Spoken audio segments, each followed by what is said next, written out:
N'abusons pas de la liberté que nous avons aujourd'hui en Afrique. De nos jours, en Afrique, nous pensons que si le son n'est pas fort et qu'il n'y a pas de haut-parleur installé partout à l'extérieur, c'est que notre message manque d'impact. C'est faux. Vous ne pouvez pas quitter l'Afrique, aller à Londres, y installer des haut-parleurs à l'extérieur et prétendre que vous transformez ce territoire.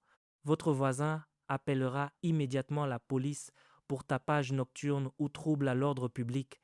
Il n'y a rien de mal à élever la voix, mais il n'est pas nécessaire de crier physiquement pour marquer les esprits. Laissez plutôt l'empreinte de votre présence se refléter dans la vie des hommes et sur votre territoire. Il y a 3 choses que Dieu va accomplir pour nous. Premièrement, une onction va descendre ici même pour élever la force et la dignité des hommes. David l'avait bien compris lorsqu'il disait « Tu élèves ma force comme celle du buffle, car tu m'as oint d'une huile fraîche. » Il faut cette onction pour qu'un homme soit invité à siéger dans les sphères d'influence et de pouvoir. Deuxièmement, une grâce sera libérée ici pour fortifier les hommes afin qu'ils répondent aux exigences de la consécration. Je vous le dis, la plupart d'entre nous ici assis sommes si grands que si Dieu nous révélait ce qu'il désire accomplir à travers nous, il nous faudrait 3 vies entières pour y croire. Cependant, notre seul véritable défi réside dans notre consécration. Au moment où nous devrions étudier, nous préférons regarder des films. Quand nous devrions être éveillés en train de prier, nous sommes en train de ronfler. Lorsque nous devrions développer nos compétences dans divers domaines, nous nous laissons distraire. Nous savons pertinemment ce que nous devrions faire, mais nous n'arrivons pas à nous y résoudre. Certains d'entre vous se sont promis cette semaine de ne pas sortir, de s'enfermer quelque part avec une pile de livres en se disant « Je dois absolument étudier cette semaine ». 30 minutes plus tard, lorsque l'on entre dans la pièce, les livres sont devenus votre oreiller. Votre tête est posée sur les pages et vous ronflez à plein poumon. De l'extérieur, on entend vos ronflements et on se demande, n'est-ce pas celui qui s'était isolé pour étudier? La grâce lui fait défaut. Il sait ce qu'il doit faire, mais cette force spirituelle lui manque. C'est pourquoi l'une des œuvres que Dieu accomplira durant ce culte sera de vous revêtir de la grâce nécessaire pour assumer les exigences de votre consécration. Enfin, Dieu va susciter les partenariats stratégiques et les relations dont vous avez besoin pour entrer dans votre sphère d'influence. Je peux vous assurer qu'aucune personne d'influence ne néglige l'art de bâtir et d'entretenir des relations. L'une des qualités majeures d'un homme influent est sa capacité à tisser et à gérer son réseau. Malheureusement, certains d'entre nous ont chassé toutes les personnes que Dieu avait envoyées dans leur vie en leur disant de partir sous prétexte qu'ils n'avaient besoin de personne. 2 semaines plus tard, vous réalisez que vous ne pouvez pas vous passer d'elles. Même si vous devez vous séparer de certaines personnes, faites-le dans la paix et de manière honorable. Vous seriez surpris de découvrir que la prochaine étape de votre élévation dépend de cet homme qui était à votre service l'année dernière. Parce que vous n'avez pas su gérer cette relation, vous avez coupé les ponts. Ce qui aurait pu se régler par un simple coup de téléphone vous demandera alors 10 ans de jeûne et de prière. Vous pourrez ensuite vous vanter en disant que vous avez prié pendant 10 ans, mais cela ne signifie pas que vous avez réussi. Ce que vous accomplissez aujourd'hui en 10 ans, vous auriez dû le réaliser il y a une décennie si vous aviez su comment honorer vos relations. Beaucoup de choses avancent dans ce monde parce que des hommes d'influence les soutiennent, que ce soit par leur réseau, par des choix politiques ou par des moyens financiers. Les projets se concrétisent pour ces raisons et pas seulement parce que nous avons reçu l'onction. Si un projet divin doit s'imposer à une génération, Dieu devra susciter une multitude de ces hommes d'influence et vous faites partie de ceux que Dieu prépare. Même les apôtres ont reconnu Barnabas comme un fils de consolation, car sans sa capacité à soutenir l'œuvre par ses finances, il se serait retrouvé démuni. Asseyez-vous un instant. Je vous l'ai déjà dit, le succès n'est pas un don, c'est le fruit d'un travail. C'est le résultat d'un effort acharné. Si vous observez un homme influent, sachez qu'il a bâti sa position de manière délibérée. Personne ne parvient à l'influence sans respecter et obéir aux principes de la consécration et de la sanctification. Je n'aime pas citer en exemple des personnes qui ne sont pas ancrées dans le royaume de Dieu, mais pour illustrer mon propos et montrer que cela s'applique aussi à notre société, permettez-moi de prendre l'exemple de certains des hommes les plus riches du monde et le prix qu'ils ont payé pour en arriver là. Je racontais récemment aux étudiants de l'école des fondements que je regardais un documentaire sur Elon Musk. Cet homme décrivait la discipline rigoureuse et les sacrifices qu'il s'est imposés pour atteindre son niveau actuel. Je me suis alors fait la réflexion que le corps de Christ n'a pas encore compris ce qu'implique la véritable grandeur. Rendons grâce à Dieu pour les prophéties, pour la prière et pour l'onction, mais cela ne s'arrête pas là. Savez-vous ce que cet homme a confié? Il a raconté qu'à une certaine période de sa vie, il travaillait 22 heures par jour, d'un travail intense et rigoureux, 22 heures sur 24. Il gérait un site internet avec son frère, et comme ils n'avaient pas les moyens de louer un appartement, ils ont utilisé tout leur argent pour payer un bureau. Il dormait et travaillait dans ce bureau. Ce n'est pas qu'il ne connaissait pas le confort et le luxe, mais il savait qu'à cette étape de sa vie, il y avait un prix à payer. Ainsi, au lieu de s'offrir un logement, il a financé un espace de travail. Comme il ne possédait qu'un seul ordinateur, il faisait tourner le site web pendant la journée et passait la nuit à coder. C'est pour cette raison qu'il s'imposait ce rythme de 22 heures de travail par jour. En voyant de telles personnes, on se contente de dire qu'elles sont intelligentes ou douées. Non, messieurs, ils ont payé le prix fort et sont restés fidèles à leur discipline. Cet homme a ajouté que durant cette période, il avait une petite amie, et c'est bien pour cela que j'hésite souvent à citer ces personnes en exemple. Il expliquait qu'il n'avait pas de temps pour les vacances, ni pour les visites. Comme il était extrêmement occupé en journée, la jeune femme ne pouvait lui rendre visite que la nuit, et elle venait le voir directement au bureau. Voilà ce qu'il en coûte de devenir milliardaire. Aujourd'hui, on trouve des chrétiens qui répètent à l'envi que trop de travail sans divertissement rend idiot. Mais étiez-vous seulement intelligent auparavant? Vous ne pouvez pas bâtir des entreprises comme Tesla ou SpaceX tout en passant votre temps à sortir avec une amie. C'est à ce point qu'il était dévoué à sa vision. Cette femme savait que cet homme portait un projet et qu'il était investi d'une mission. Si elle voulait le voir, c'était à elle de se déplacer, en profitant du court instant qu'il pouvait lui accorder au milieu de ses 22 heures de labeur. Aujourd'hui, des voitures électriques circulent dans presque toutes les nations. Ces véhicules sont le fruit de 22 heures de travail quotidien. Ce n'est pas un don, c'est le résultat d'un effort acharné. Pourtant, cet homme ne parle pas en langue. Vous, en revanche, vous parlez en langue, vous possédez la sagesse de Dieu et vous avez reçu l'onction du Saint-Esprit. Mais vous ne parvenez pas à transformer votre génération parce que vous dispersez votre temps dans trop d'activités futiles. Nous sommes constamment occupés à ne rien faire. Vous devriez consacrer du temps à étudier le parcours de ces hommes pour vous en inspirer. Vous comprendriez alors pourquoi, même sans Dieu, ils font trembler le monde. Certes, les forces obscures les soutiennent, mais la place de la diligence, du travail acharné et de la discipline personnelle ne pourra jamais être occultée de toute histoire de grandeur. Lorsqu'on lui a demandé pourquoi il travaillait si dur, il a répondu qu'il avait constaté qu'un homme ordinaire travaille environ 40 à 45 heures par semaine. Il a ajouté que s'il travaillait plus de 100 heures par semaine, ce que cet homme accomplirait en décembre, lui l'obtiendrait dès le mois d'avril. Il ressentait le besoin de devancer sa génération. Voilà leur manière de penser. Ils ne sont pas arrivés là par simple talent, mais parce qu'ils ont payé le prix. Vous prétendez être un apôtre des nations, mais vous êtes incapable de vous souvenir de 10 versets des Écritures. Aucun don visible ne se manifeste dans votre vie parce que vous refusez de payer le prix de la consécration et vous imaginez pourtant que les nations s'ouvriront à vous un jour. Vous vous bercez d'illusions.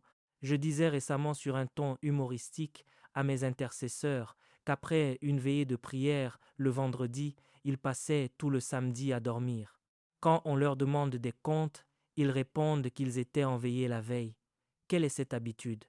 Vous faites une seule veillée par semaine et vous dormez toute la journée du samedi?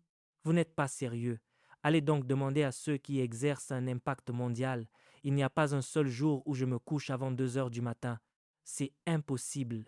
Vous ne me surprendrez jamais endormi avant 7 heures. Pour quelle raison le ferais-je? Vous aspirez à conquérir votre monde, mais comment pouvez-vous apporter une parole fraîche et devancer votre génération si vous dormez pendant que les autres dorment? Vous vous levez en même temps qu'eux, et lorsque l'on interroge les paresseux, ils se justifient en disant que l'Organisation mondiale de la santé recommande 7 heures de sommeil pour rester en bonne santé. Allez donc demander des résultats à ceux qui dorment 7 heures par nuit. Ils sont entrés dans leur repos. Ils dorment 7 heures par nuit parce qu'ils ont 3 milliards sur leur compte. Observez-les plutôt à l'époque où ils se battaient pour bâtir leur empire. Allez lire l'histoire de Bill Gates.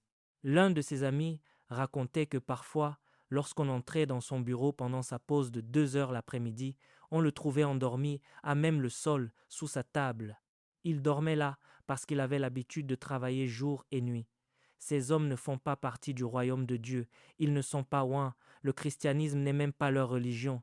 Ce sont des hommes qui travaillent d'arrache-pied pour faire avancer l'agenda des ténèbres. Pourtant, ils comprennent l'importance de la diligence, et vous, vous restez là à vous complaire dans la paresse en répétant « Le Saint-Esprit est en moi, je suis oint », et vous imaginez que vous allez conquérir votre monde. C'est impossible. Bâtissez votre vie autour des exigences de votre vocation. La consécration ne se limite pas à mener une vie sainte. Lorsqu'il s'agit d'influence et d'impact, il y a des réalités précises que vous devez intégrer. Vous devez structurer votre quotidien en fonction de ce que votre appel exige. Si vous êtes appelé à exercer un leadership ou à gouverner, assurez-vous que vos activités quotidiennes soient majoritairement orientées vers ce qui vous perfectionne dans ce domaine. Vous devriez avoir écouté chaque argumentation, chaque discours des grands présidents de ce monde. Vous devriez avoir lu leur biographie et compris comment ils ont gravi les échelons les uns après les autres. Cela fait partie de votre consécration, car votre appel exige que vous maîtrisiez les rouages de ces cercles du pouvoir. Votre consécration ne consiste pas uniquement à jeûner et à prier en langue. Elle doit s'articuler autour de la nature même de votre vocation. Si vous êtes appelé à faire carrière dans le milieu académique, veillez à ce que votre consécration s'exprime à travers les manuels et les laboratoires. Si vous ne perfectionnez pas votre art, vous n'aurez jamais la moindre pertinence dans ce milieu. Dans ces cercles, on ne vous respecte pas simplement pour vos titres, mais pour ce que vous avez dans la tête. Vous ne pouvez pas prétendre être appelé à devenir professeur de médecine ou professeur d'ingénierie si votre vie ne tourne pas autour de ces livres, de ces travaux pratiques et de ces expérimentations, tout en espérant réussir. Si vous êtes appelé à vous lancer dans les affaires, votre consécration exige que vous bâtissiez votre vie autour des philosophies commerciales, des principes économiques et des géants de la finance. Vous devez être capable de les citer, de comprendre leur vision, de connaître leur parcours et de savoir comment ils ont atteint de tels sommets. Si vous rêvez d'accéder un jour à ce niveau, c'est la première étape de la consécration. Quand je vous observe et que je vois une vie désordonnée, où votre vocation ne se reflète absolument pas dans votre style de vie, je sais d'avance que vous n'irez nulle part. Lorsque l'on croise un prophète, son mode de vie doit révéler son identité avant même qu'il ne se présente. Lorsque l'on rencontre un homme d'affaires, son attitude doit indiquer sa profession avant qu'il ne l'énonce. Lorsque l'on fait la connaissance d'un intercesseur, son quotidien doit témoigner de son ministère avant toute présentation. Vous ne pouvez pas vous dire intercesseur et être partout à la fois, courant toutes les réunions, toutes les fêtes d'anniversaire et toutes les campagnes d'évangélisation avec le premier venu. Vous ignorez ce que signifie être un intercesseur. À l'inverse, lorsque vous rencontrez un musicien, il est constamment à l'écoute de mélodies, de sonorités et crée des rythmes. Quand il rentre chez lui et que vous entrez dans son salon, vous y trouvez un mini-studio. Son objectif n'est pas d'exhiber des fauteuils de ministre dans sa pièce principale. Tout son univers est centré sur la musique. Il est capable de dormir dans son studio et il s'y plaît. Il n'a pas besoin d'un matelas à eau. Beaucoup ne saisissent pas les exigences de leur destinée. Écoutez-moi bien, la prière est une excellente chose, mais elle reste générale. L'étude de la parole est une excellente chose, mais elle reste générale. En plus de tout cela, votre existence doit graviter autour de votre appel. Si vous observez mes relations, vous constaterez que la quasi-totalité, au moins 80% de mes amis, sont soit des pasteurs, soit des personnes zélées pour Dieu, et, et cela s'explique par la direction que prend ma vie. Tous mes mentors sont des ministres de l'Évangile. C'est la raison pour laquelle vous m'entendez constamment citer le pasteur Chris, Andrew ou David. Cela ne signifie pas qu'ils sont les seuls à réussir, mais je suis un prédicateur.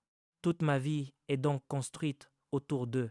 Si vous êtes un homme d'affaires et que vous passez votre temps à citer Catherine Kuhlman, vous manquez de sérieux. On voit de nombreuses jeunes femmes s'inspirer de Catherine Kuhlman ou de Benny Hinn. Êtes-vous pour autant prédicatrice? Certes, leurs vies peuvent être une source d'inspiration, mais vous vous dirigez vers le monde des affaires. Combien de messages avez-vous écoutés de Cosmos Maduka? Voilà un homme qui réussit brillamment et qui croit en Dieu. Vous restez là à citer Catherine Kuhlman alors que vous ignorez tout du marché boursier. Vous n'êtes pas réaliste. Vous affirmez être journaliste, mais toutes vos écoutes se limitent à des personnes qui ne prêchent que la Bible. Vous n'avez pas étudié le parcours de ceux qui excellent dans le journalisme pour analyser leur élocution, leur intonation, leur phonétique, leur maintien ou leur rigueur dans la recherche. Pensez-vous qu'il vous suffira d'entrer dans une rédaction pour y prêcher comme dans une église? On vous mettra à la porte. Vous n'y aurez aucune place. Vous devez comprendre que la première exigence de la consécration, si vous aspirez à l'influence, est de structurer votre vie autour de votre vocation. Nous avons des appels uniques et nos modes de vie doivent refléter la trajectoire de ces appels. Si vous savez que vous êtes destiné à devenir une voie d'impact mondial après avoir répondu aux exigences de votre formation, vous devez commencer à vivre et à vous comporter en accord avec la destination que vous visez. Ne vivez pas en fonction de votre passé, vivez en fonction de votre avenir. Si vous savez que vous êtes appelé à vous adresser à des rois, examinez votre attitude actuelle. Vous prétendez vouloir parler au monarque, mais vous vous brossez les dents à 16 heures. Quand vous dites à quelqu'un « mon frère » et qu'on vous répond « que Dieu te bénisse », vous imaginez déjà que vous allez vous adresser à des rois. Vous vous levez le matin négligé, vos vêtements ne sont pas repassés, vous portez le même t-shirt depuis une semaine et vous vous consolez en vous disant « Eh bien, nous sommes appelés à parler aux rois, aux monarques et aux dirigeants. Les rois viendront à la clarté de notre aurore.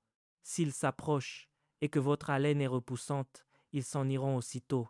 Je vous dis cela parce que nous avons réduit la consécration au fait de prier pendant 10 heures d'affilée. Nous nous imaginons que la consécration s'arrête là. C'est une erreur. La prière s'adresse à tout le monde. En revanche, il existe des exigences de consécration spécifiques pour chaque appel. Chaque description de poste, chaque vocation possède ses propres règles de conduite et son éthique. Vous devez vous discipliner pour commencer à vivre dès aujourd'hui comme le futur dont vous rêvez. Je n'ai pas attendu ce jour pour adopter une tenue professionnelle. Demandez à ceux qui me connaissent depuis l'école primaire. Si l'on me proposait d'aller au marché, je mettais ma chemise, ma cravate, je rentrais ma chemise dans la ceinture et je m'y rendais ainsi vêtu. J'ai compris ces réalités très tôt dans ma vie. C'est pourquoi tant de personnes dorment jusqu'au jour où leur destinée les appelle et elles se retrouvent alors totalement démunies. C'est cela, la consécration. Si nous faisions un sondage aujourd'hui pour demander aux gens où ils pensent que Dieu les conduit, les réponses seraient surprenantes.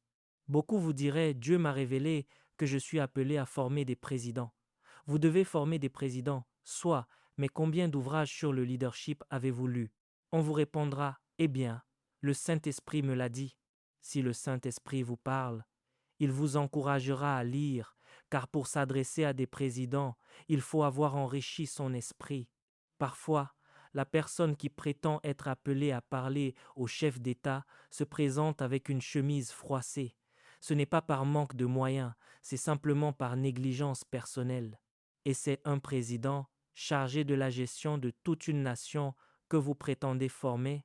Les anges vous regarderont et riront en se disant que ce sera peut-être pour une autre vie.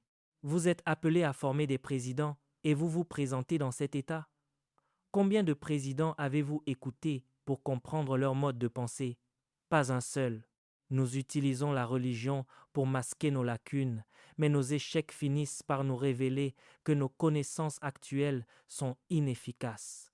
Je vous partage cela parce que Dieu veut susciter des hommes dans différents secteurs d'activité. Le Saint-Esprit me presse à ce sujet. Il me dit qu'il veut susciter des hommes dans l'économie, dans le gouvernement et dans les médias. Cependant, ils ne sont pas prêts. Comprenez-vous pourquoi le système du monde considère parfois l'Église comme une nuisance? Parce que, de leur point de vue, nous nous contentons de chanter des hymnes, de louer et de crier à longueur de journée. Ils ne perçoivent pas notre impact concret dans la société.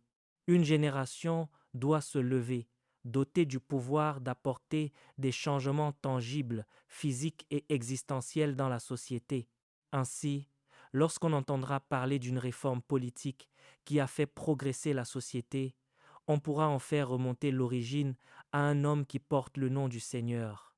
Une génération doit se lever, dotée du pouvoir de susciter des possibilités qui font progresser et améliorent la société. Le christianisme ne se résume pas à chanter des hymnes et à prier. Le christianisme consiste à influencer et à transformer une civilisation. Lorsque Jésus parlait, il n'a pas dit que vous êtes la lumière du ciel. Le Saint-Esprit est la lumière du ciel. Il a dit que vous êtes la lumière du monde, une ville située sur une montagne qui ne peut être cachée. Notre empreinte doit donc également se refléter dans nos sociétés. Lorsqu'on dit d'un gouverneur qu'il a mis en place un système qui a redressé l'économie, que ce gouverneur s'appelle Nathanaël, Pierre, Jacques ou Jean, et ainsi, lorsqu'on lui demandera comment cela s'est produit, il pourra répondre que la Bible déclare que lorsque les justes gouvernent, le peuple se réjouit. C'est alors que l'on pourra affirmer que le christianisme, lui aussi, est pertinent. Pourtant, aujourd'hui, nos sénateurs ne pensent qu'à se rendre à Dubaï parce qu'on ne leur a pas enseigné la perspective du royaume concernant l'influence. Ils s'imaginent que l'influence se résume à un titre. Vous êtes sénateur, et après, vous êtes ministre, et après, où sont les vies que vous transformez? Seuls des sycophantes peuvent s'empresser autour de vous pour vous célébrer. Ceux qui connaissent la valeur et la signification profonde des choses mépriseront votre existence en vous voyant, parce que vous ignorez le but du manteau que vous portez. Votre fonction de sénateur ne signifie rien. Votre poste de ministre ne vaut rien. Si cela ne permet pas de nourrir l'homme pauvre, ou si cela ne produit pas des politiques qui font progresser le bien et améliorent la société, si, au terme de vos 8 années de mandat de sénateur, tout ce que vous ramenez de la Chambre n'est qu'un titre, vous n'avez jamais existé, vous étiez un mort vivant. La véritable influence réside dans la capacité à transformer la société. Si la grâce de Dieu élève des hommes, ce n'est pas pour qu'ils tirent vanité d'une position. La raison pour laquelle la grâce de Dieu élève les hommes est de leur permettre d'assumer des responsabilités spirituelles et d'accéder à des postes qui leur confèrent l'autorité nécessaire pour changer la société. Ainsi, aujourd'hui, si nous faisons le compte des sénateurs, nous devrions cesser de comptabiliser les titres pour mesurer plutôt leur impact dans la société. Chaque homme doit manifester son empreinte dans la communauté. Cela ne s'applique pas uniquement aux sénateurs. Cela concerne aussi les chrétiens, les pasteurs, les apôtres et les prophètes. Vous êtes établis dans cette ville depuis 20 ans. Où est la route que vous avez construite? Il devrait au moins y avoir une rue dont on puisse dire que vous l'avez aménagée pour que les gens puissent y circuler. Le christianisme ne consiste pas simplement à voir tout le monde se prosterner devant vous en vous appelant évêque ou prophète. Non, ce n'est pas cela, le christianisme. La société doit ressentir l'impact de votre présence. Quelle œuvre de développement communautaire peut vous être attribuée sous prétexte que vous êtes là?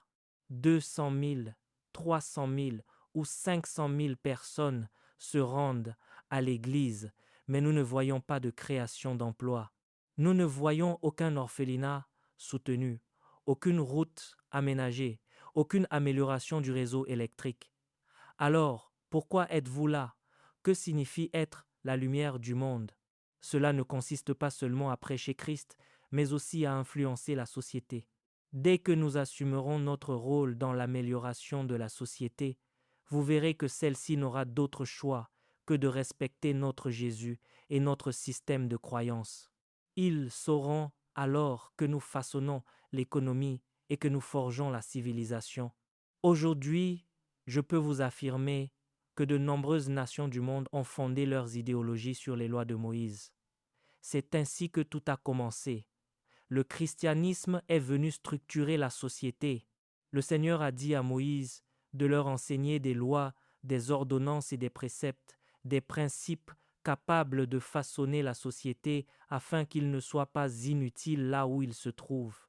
Aujourd'hui, un gouverneur qui se comporte en voleur peut venir à l'Église et nous nous en réjouissons simplement parce qu'il porte le titre de gouverneur alors qu'il jette l'opprobre sur le nom de Dieu. Quelle importance y a-t-il à ce que vous soyez gouverneur si nous ne pouvons pas en voir l'impact dans la société? Nous devons cesser de célébrer les criminels. Lorsque nous nous tenons à l'autel, nous devons leur dire de retourner améliorer l'économie de leur société, de retourner payer les salaires des gens, d'améliorer les routes et l'électricité. C'est pour cela que nous sommes leurs prophètes. Nous ne sommes pas leurs prophètes pour recevoir leurs offrandes, nous sommes leurs prophètes pour leur enseigner les ordonnances de Dieu, afin qu'au bout du compte, leur existence ait de la valeur, lorsque l'on racontera l'histoire des hommes. Et s'ils parviennent au ciel, ils nous remercieront de leur avoir dit la vérité en face. C'est pourquoi je suis très heureux et très fier de certains pères de la foi que nous avons au Nigeria. Certains d'entre eux ne se contentent pas de prêcher et de prophétiser, ils prennent leurs responsabilités. Récemment, j'ai appris que William Kumuyi avait fait goudronner une route de plus de 1000 mètres. Je me suis dit que c'est cela le christianisme. Ce sont des personnes dont il faut s'inspirer. Une autre fois, j'ai entendu dire qu'Enoch Adeboye avait construit un grand nombre d'orphelinats et qu'il y injectait de l'argent de manière constante. Il ne s'en vante pas, mais ceux qui en bénéficient le savent. C'est en cela que consiste le christianisme. Cette nouvelle génération doit comprendre que l'influence ne sert pas à montrer aux autres que vous êtes un prédicateur profond. Vous devez comprendre que le christianisme ne consiste pas simplement à venir devant Dieu chaque jour pour dire que vous recevez. Le christianisme doit devenir pertinent et il doit l'être pour notre société actuelle. Assumez vos responsabilités là où vous êtes et Dieu commencera à vous élever. Si votre vie n'impacte pas et ne transforme pas les hommes, vous ignorez ce qu'est le christianisme. Le christianisme n'est pas une religion, mais il contient une dimension religieuse. Et comment la Bible qualifie-t-elle cette religion? Elle dit que la religion pure consiste à visiter les orphelins et les veuves. À quand remonte la dernière fois où vous vous êtes souvenu des pauvres autour de vous? À quand remonte la dernière fois où vous avez pensé à l'orphelin, alors que vous espérez que Dieu vous nommera président ou vous rendra influent? Quel en serait le but s'il ne s'agit que de nourriture? Votre vie est bien plus grande que ce que vous mangez. Elle dépasse la nourriture et les vêtements. Il y a une société qui vous attend. C'est pour cela que la grâce de Dieu repose sur votre vie, pour que lorsque vous rencontrez des gens, vous changiez leur histoire et leur donniez une raison de reconnaître que Dieu est bon. Jacques disait que si un frère ou une sœur sont nus et manquent de la nourriture de chaque jour, quel est le bénéfice pour cette personne si vous lui dites de aller en paix, de se chauffer et de se rassasier, sans lui donner ce qui est nécessaire au corps? Les chrétiens grandissent de manière très irresponsable. C'est pourquoi même ceux qui sont au pouvoir ignorent qu'ils sont censés y être pour servir de modèle. Quelle honte de compter plus de 50 sénateurs sans que cela ne se traduise dans les politiques publiques. Quelle honte de compter plus de 50 sénateurs sans que cela ne se manifeste par un progrès dans la société. Quelle honte de compter plus de 20 gouverneurs alors que la société continue de pleurer. Alors, on se demande qui sont ces dirigeants. Ne viennent-ils pas de nos églises? Ne sont-ils pas passés par nos assemblées? Qu'est-ce qu'on leur a enseigné? Comment se fait-il que ce secteur n'ait aucun impact? Lorsqu'ils quittent leurs fonctions, on lance des enquêtes contre eux pour récupérer des sommes d'argent qu'ils ont dissimulées dans différentes nations ou des voitures cachées dans des forêts. Voilà ce que l'on découvre chaque jour. Pourtant, ils portent le nom du Seigneur et citent les Écritures à tout bout de champ, mais ils ignorent la raison pour laquelle ils ont été élevés. Si les chrétiens devenaient véritablement des chrétiens, le monde nous supplierait de le gouverner, car il saurait que notre venue apporte la solution. Je m'interroge sur la mentalité que nous manifestons en tant que chrétiens. Nous fuyons toute responsabilité envers la société. Nous pensons que le christianisme se résume au service religieux et à l'assiduité à l'Église sans aucune amélioration extérieure. Écoutez, pour ceux d'entre vous qui ne sont pas au pouvoir, il y a toujours quelque chose que vous pouvez faire pour la société. Le jour de votre anniversaire, au lieu de vous rendre à la plage, allez dans un orphelinat et achetez de la nourriture pour quelqu'un. Si c'est la seule action que vous avez accomplie, vous avez apporté un impact à la société. Au moins une âme pourra dire qu'elle a mangé aujourd'hui grâce à vous.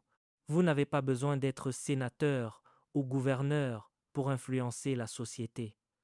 Un jour, rassemblez les gens pour entretenir les espaces publics et couper les herbes de la rue. Si vous ne pouvez pas faire goudronner la route, qu'il soit au moins inscrit dans l'histoire que l'ordre et la salubrité sont arrivés dans cette rue parce que vous étiez là. Si nous ne nous considérons pas comme le sel de la terre et la lumière du monde, nous n'irons pas loin. Notre foi ne sera pas jugée pertinente. C'est pourquoi, en tant qu'Église et en tant qu'individus investis d'une autorité, nous devons commencer à assumer nos responsabilités. Ne soyez pas seulement inspirés par des hommes de prière, soyez aussi inspirés par des hommes qui améliorent la société. Dans une très large mesure, la qualité de votre vie chrétienne se reflètera dans l'impact qu'elle produit sur la communauté. Récemment, j'ai vu le serviteur de Dieu, le docteur et pasteur Paul, lors des célébrations de Noël.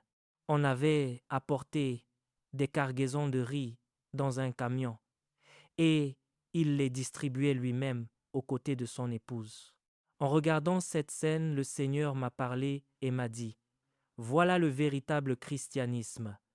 Ne vous contentez pas de prophétiser aux gens.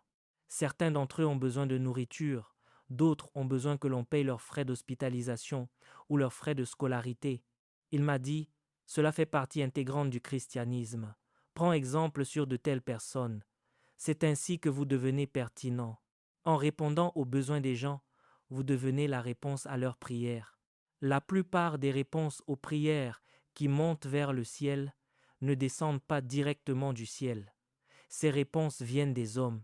En effet, chacun de nous, sur cette terre, est la réponse à une prière spécifique selon la capacité que Dieu lui a accordée. L'autre jour, un frère est venu me voir à mon bureau pour que je prie pour lui, et il m'a partagé une parole qui m'a profondément fortifié.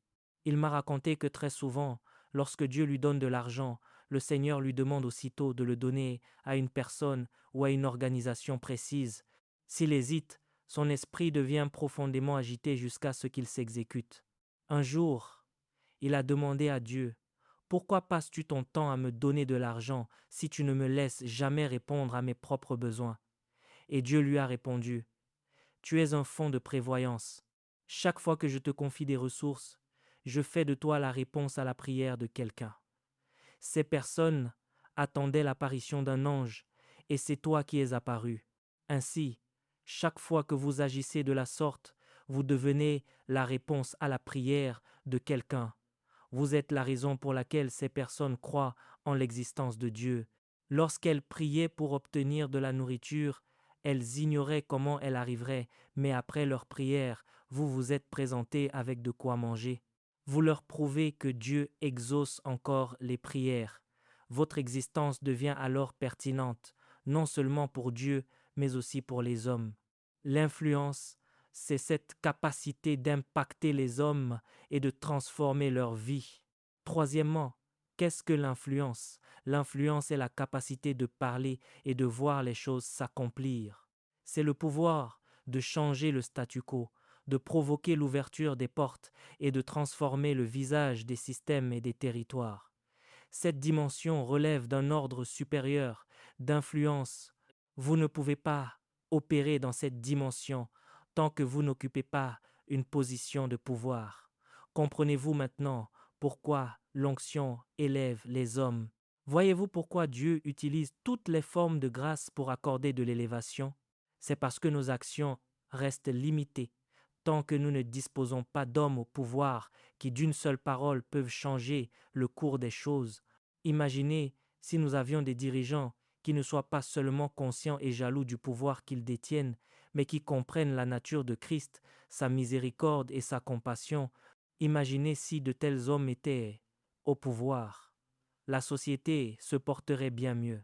La troisième définition de l'influence consiste donc à occuper une place dans les cercles du pouvoir.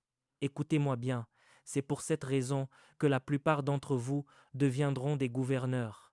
C'est pour cela que la plupart d'entre vous deviendront des sénateurs. C'est pour cela que la plupart d'entre vous deviendront des généraux d'armée. C'est pour cela que la plupart d'entre vous deviendront des géants de l'industrie technologique ou des piliers du secteur économique. Une situation pour laquelle nous devrions prier pendant 6 mois.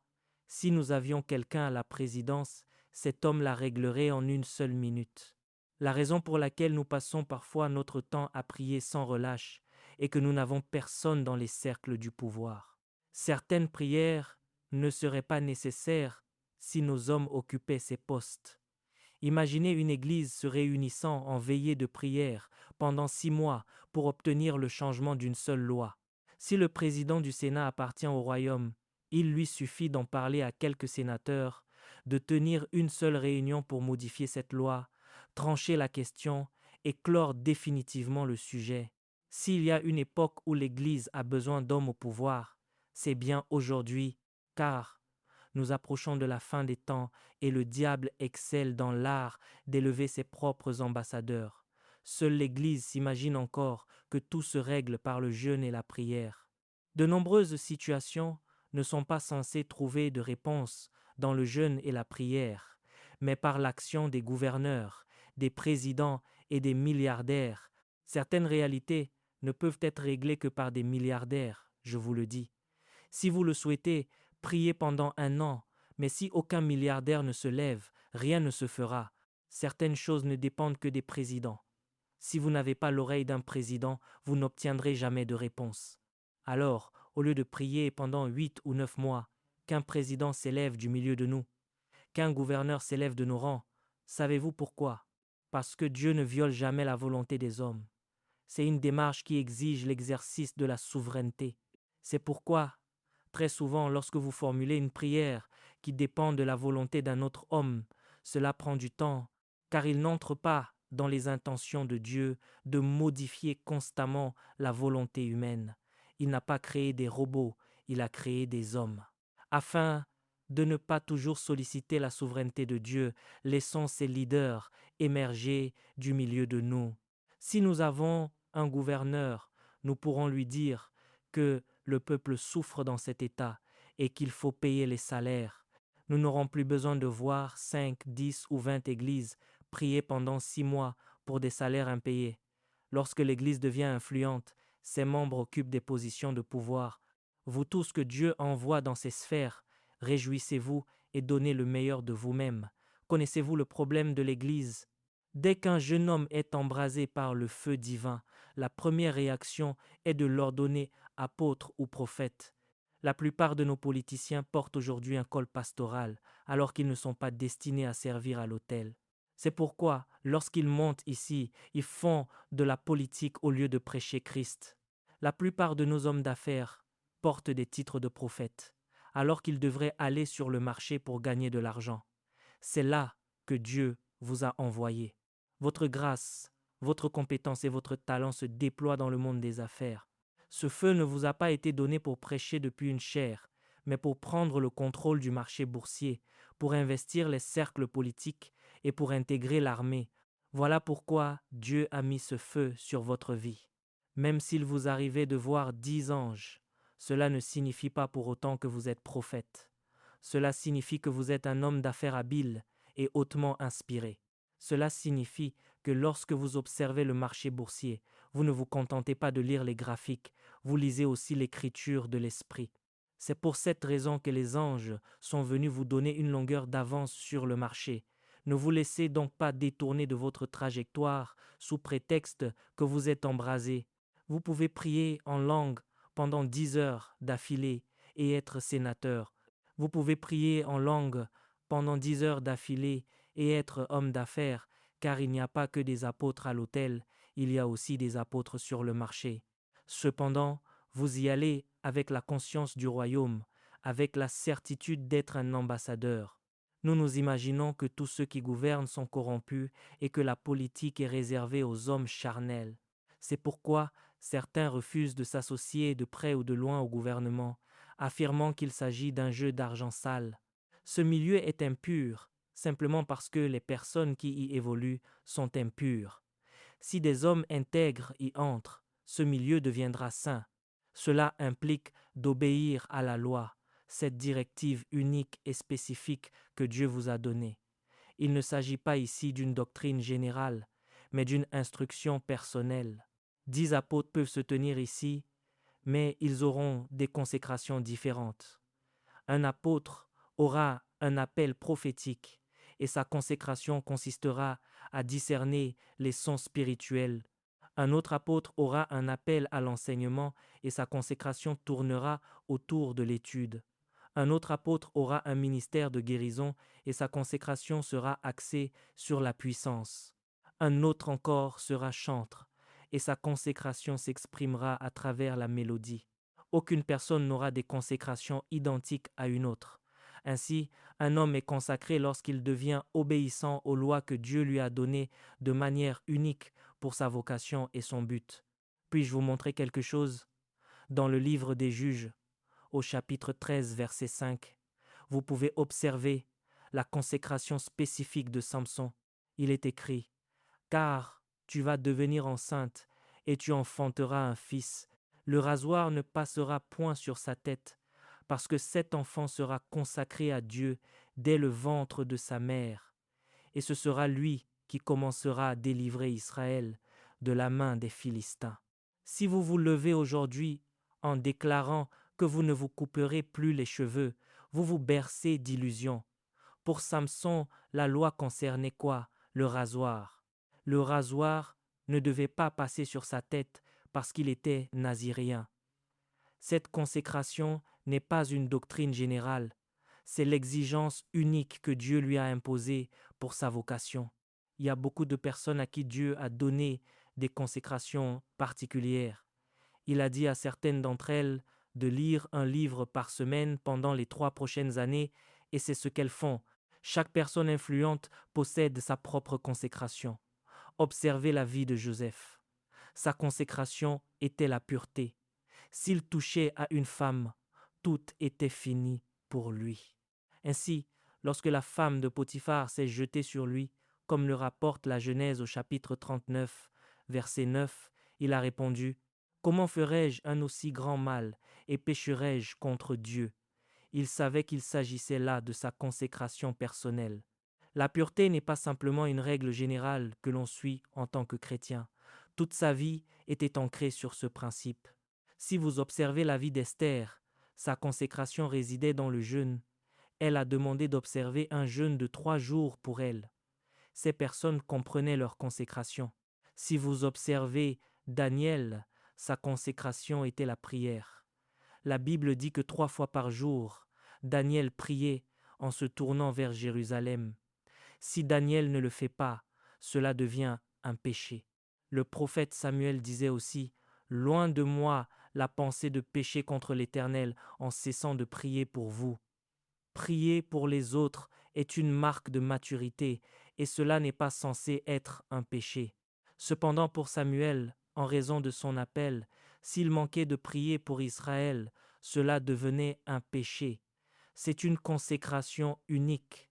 Lorsqu'un homme commence son parcours vers l'influence, la première chose qu'il découvre, ce sont les directives de consécration que le Saint-Esprit commence à lui donner. Pour certains d'entre vous, cela concernera vos paroles.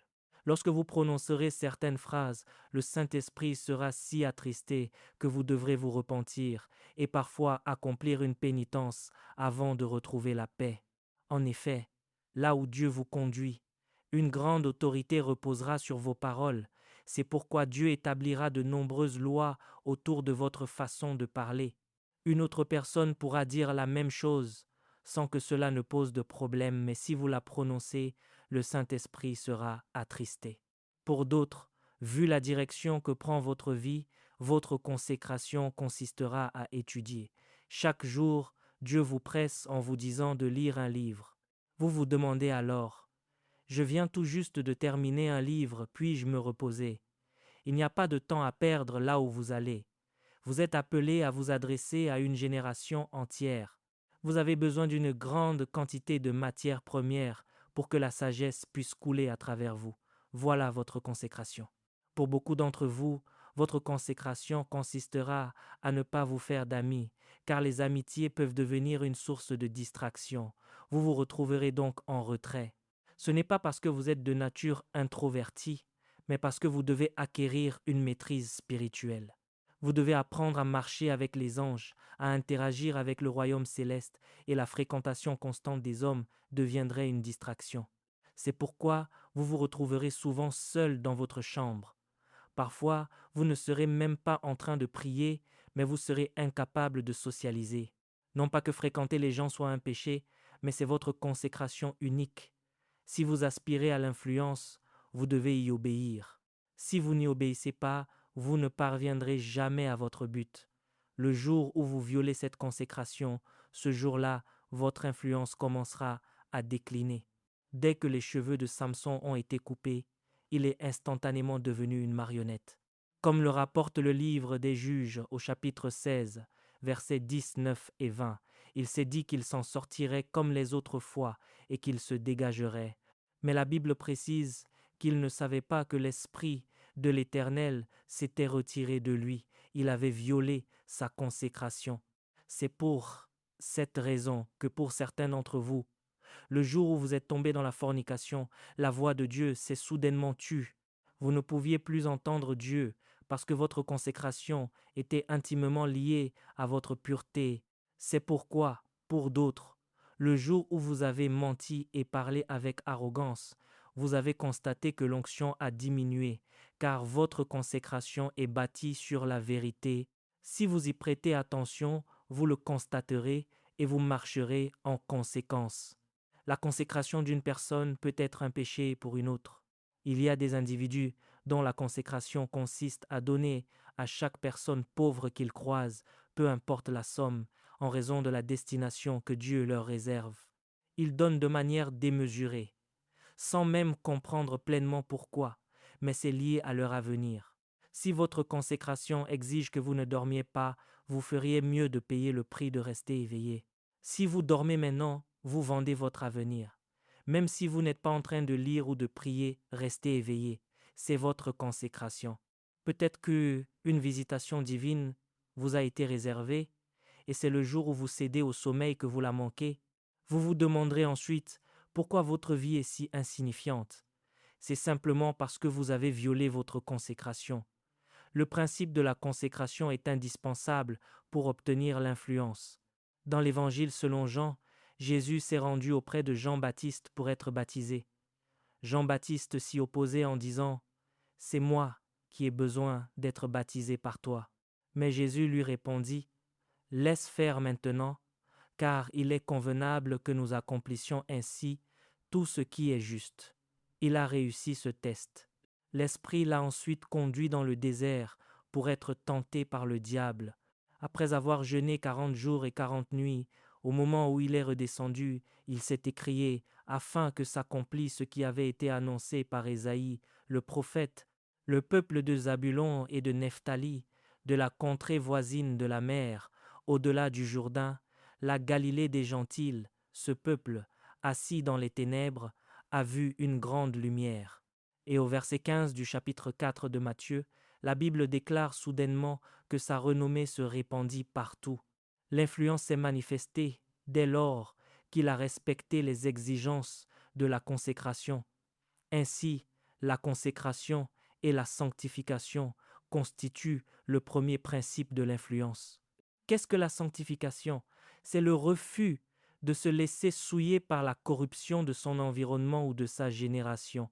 Dans l'Évangile selon Luc au chapitre 1er, verset 80, il est dit que Jean était dans les déserts jusqu'au jour où il devait se faire connaître à Israël.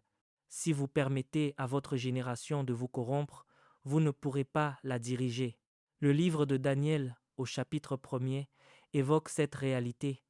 Daniel et ses compagnons refusèrent de se souiller par les mets du roi. La Bible ajoute que lorsque le roi les interrogea, il les trouva 10 fois supérieurs à tous leurs pairs. L'exigence de consécration et de sanctification doit être préservée.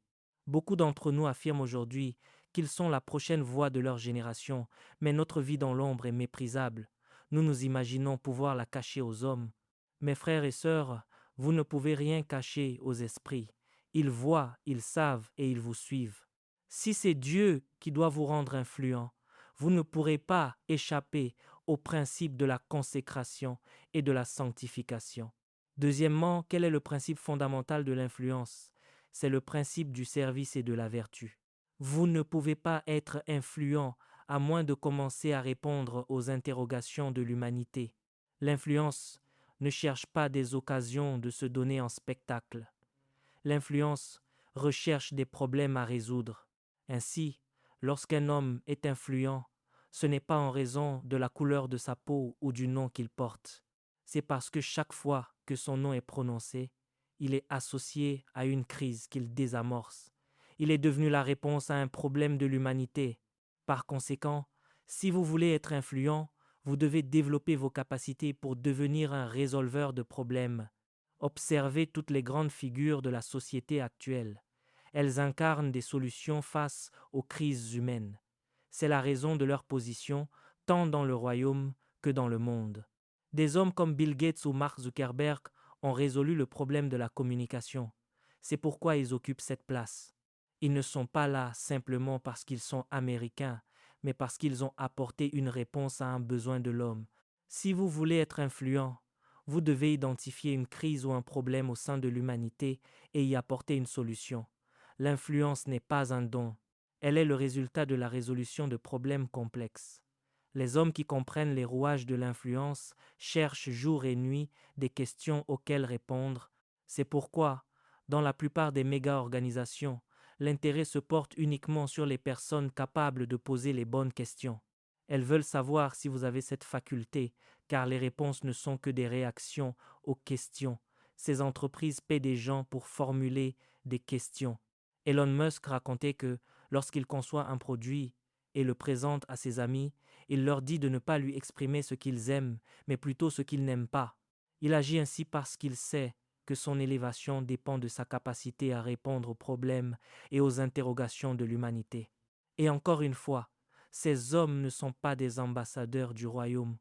Pourtant, ils comprennent le fonctionnement de ces réalités. Jésus a dit que les enfants de ce siècle sont vices de leur génération, plus prudents que les enfants de lumière. Tandis que nous nous réjouissons de l'affluence à l'Église ou de la construction d'une nouvelle cathédrale, les gens du monde répondent aux questions, résolvent les problèmes et prennent le contrôle de chaque sphère de la société. Si nous faisions un sondage parmi nous aujourd'hui, combien d'entre nous ont apporté une solution à la crise de la seule ville d'Abuja, sans même parler du Nigeria? Combien d'entre nous connaissent seulement les problèmes et les questions que l'humanité se pose? Au lieu de cela, nous restons assis en Afrique et nous attendons que quelqu'un vienne d'Amérique ou d'Europe pour répondre à nos propres questions. Nous voulons organiser des élections et alors que nous enseignons l'informatique depuis 40 ans au Nigeria, Il est impossible de trouver dans ce pays des ingénieurs capables de concevoir un système de supervision électorale. Nous sommes obligés de sous-traiter ces services à l'étranger parce que nous ignorons que la pertinence dépend de notre capacité à résoudre des problèmes. Ce n'est pas par manque de compétences, mais parce que nous ne dirigeons pas nos réflexions dans cette voie, et ceux qui s'y engagent finissent par fuir le pays. Écoutez-moi bien, mes frères et sœurs. Vous n'êtes pas trop petits pour être la solution. Dès que vous deviendrez la réponse à un besoin, votre véritable stature se manifestera. Si vous vous rendez en Chine ou en Amérique et que vous observez les personnes qui inventent des technologies ou qui remédient aux souffrances des hommes, vous en aurez les larmes aux yeux. Certains d'entre eux sont de simples lycéens. Ce sont de jeunes garçons. Ils passent leur temps sur l'ordinateur, mais pendant que chez nous, certains l'utilisent pour faire de la cybercriminalité. Ces jeunes créent des puces électroniques compatibles avec Android ou iOS afin de résoudre un problème quelque part dans le monde. Ne vous accordez aucun repos tant que vous n'avez pas résolu un problème. Vous n'avez pas besoin d'être un grand inventeur. Vous pouvez commencer par des choses simples à votre portée, puis progresser. C'est ce qu'on appelle le principe du service. Votre pertinence aux yeux d'une génération est intimement liée à la qualité du service que vous pouvez lui rendre. À ce service doit s'ajouter la vertu. Tout service qui n'est pas dispensé avec vertu sera rejeté par votre génération. Les gens ne s'intéressent pas à votre arrogance ou à votre fierté, ils s'intéressent au service que vous pouvez leur offrir. Ainsi, lorsque vous servez, votre attitude doit être empreinte d'humilité afin de bénéficier de la bienveillance d'autrui. La Bible déclare d'ailleurs dans l'Épître de Jacques, au chapitre 4, verset 7, que Dieu résiste aux orgueilleux, mais qu'il fait grâce aux humbles. Votre élévation est donc proportionnelle à la vertu que vous manifestez. C'est la mesure de votre vertu qui détermine la hauteur à laquelle vous pouvez vous élever. Enfin, considérons le principe du pouvoir. Lorsque vous accédez au pouvoir, comment devez-vous l'exercer? Il y a 3 manières de porter le pouvoir. Premièrement, exercer le pouvoir avec humilité. La beauté du pouvoir réside dans l'humilité de celui qui le détient. Deuxièmement, exercer le pouvoir en comprenant qu'il doit servir à améliorer l'humanité. Si vous êtes au pouvoir, ce n'est pas pour recevoir des louanges, mais pour que la vie d'autrui soit transformée. Troisièmement, lorsque vous détenez le pouvoir, exercez-le avec la ferme volonté de glorifier Dieu. Un sceptre de puissance économique se prépare. Des entreprises naîtront de votre postérité. La richesse découlera de vos œuvres. Père, au nom de Jésus, j'active cette source. Recevez-la au nom de Jésus. Pouvez-vous lever vos mains vers le ciel? Dieu se souvient de quelqu'un en ce moment. J'entends le mot restauration dans l'esprit. J'entends une restauration spirituelle. Ainsi, au nom de Jésus, que la puissance qui opère la restauration vous saisisse dès maintenant. Merci Père, merci Père, merci Père. À présent, j'appelle la grâce pour la discipline, pour la concentration et pour l'endurance qui font défaut à tant de personnes. Au nom de Jésus, la puissance du Saint-Esprit est à l'œuvre ici même. Père, je libère cette endurance, je libère cette grâce de concentration, je libère cette capacité à demeurer fidèle aux exigences des vocations et des ordinations. Au nom de Jésus, le Seigneur, recevez cette grâce dès maintenant. Merci Seigneur. Levez vos mains une fois de plus. Le temps nous est compté. Enfin, j'appelle la faveur et la grâce qui suscitent les relations stratégiques, car elles sont la clé des portes ouvertes et de l'influence. Une personne me partageait son témoignage récemment. Là où elle travaillait, elle touchait un salaire d'1 million de Naira par mois. Une connaissance l'a recommandée ailleurs, et dans son nouvel emploi, on lui propose désormais 12 millions de Naira par mois. Ce qu'elle gagnait en une année entière, elle commencera à le percevoir en un seul jour. Et cela grâce à quoi? Grâce aux relations. Vous serez saisi d'étonnement face aux portes que Dieu utilisera les hommes pour vous ouvrir. Certains d'entre vous négligent leurs relations, et c'est la raison pour laquelle vous stagnez. Cependant, une grâce particulière est disponible ce soir. Père, je prie pour chaque personne qui a besoin d'être positionnée pour des relations stratégiques propices à son élévation, y compris pour ceux qui ont manqué ces occasions à maintes reprises par le passé.